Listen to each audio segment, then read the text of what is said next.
Everybody has great childhood memories that are often sparked when you see a picture of something. Well, recently I was Googling vintage Easter and a picture of a panoramic sugar molded Easter egg came up. I was instantly brought back to my childhood. I have vivid memories of creating these with my sister in our local 4-H group. We were decorating them with all these frostings and jelly beans and everything. It was just so much fun. I remember eating as much as I was using to decorate. I think I went home with a upset stomach, but nevertheless, awesome memories. So today what I'm going to do is I'm going to recreate that look without using any sugar or any frosting. So won't you join me while I recreate a childhood memory that I'm going to use for decoration in my new home? Supplies you're going to need are some sort of an egg. Doesn't matter what size. I happened to find these in the thrift store. This whole basket with the 4 eggs was $4. I could not pass it up. Bonding primer, white paint, glitter, glue, yellow paint, light modeling paste in a Ziploc bag, various colors of the contour liner, and of course some paintbrushes. So the first thing I'm going to do is make sure my egg is clean. And then I'm going to apply some bonding primer. The egg is a little bit on the shiny side, so by adding some acrylic bonding primer, I'm going to make sure that whatever I put on the egg is going to stay on the egg. After the primer dries, we're going to add some white paint. We're going to add 2 coats of white paint. Then I'm going to add a little bit of heavy body gel as my glue for the first step because I know nothing will fall off when I use heavy body gel.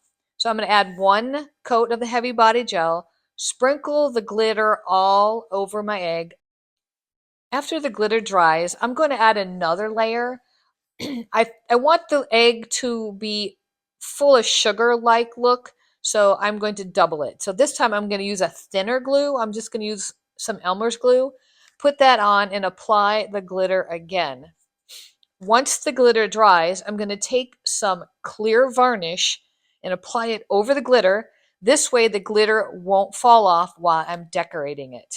And it gives it a more authentic look like the old sugar molds. So now it's time to decorate.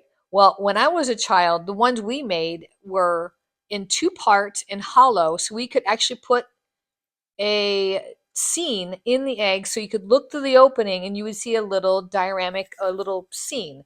We had bunnies and jelly beans, etc. But this one, I really didn't want to cut a hole and put it on. So what I'm going to do is I'm just going to glue a vintage picture of a bunny on the edge.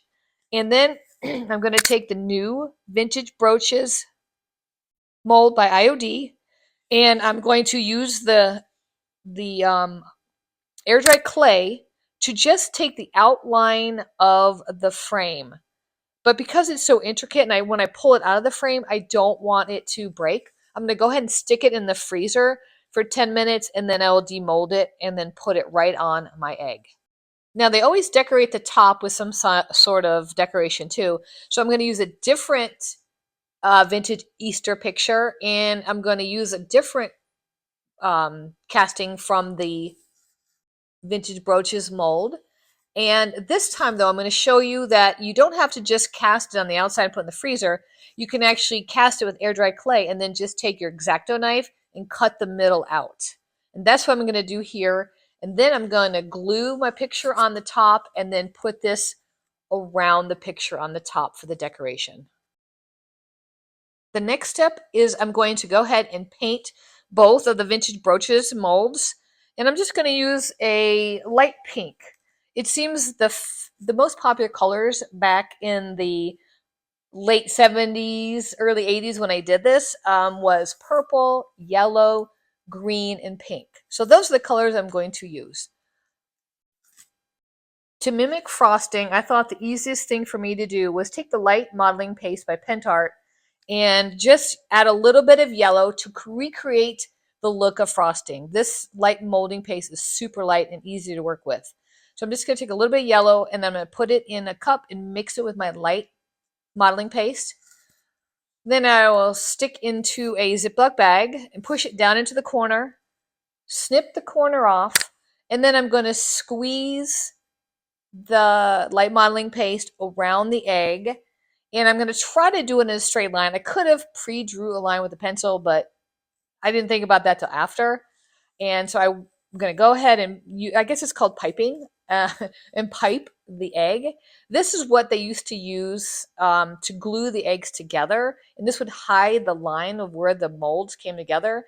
So I'm going to go ahead and put that on right here. Now, I'm not really big on the way some of this is, the icing look is leaving these points. So I'll go back and I'll just take either my finger or a popsicle stick and push those down.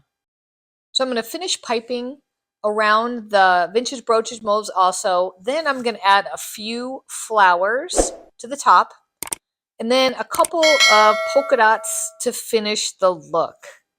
By looking at this masterpiece, I can definitely tell I should not be a baker because I don't have the steady hand for the frosting. Anyway, I love the way it turned out. It totally brings me back to my childhood and the great memories I had creating my own just like this with my sister. I looked everywhere for a picture to include it in this video, but I could not find it. I hope if you recreate this, you'll enjoy it as much as I did.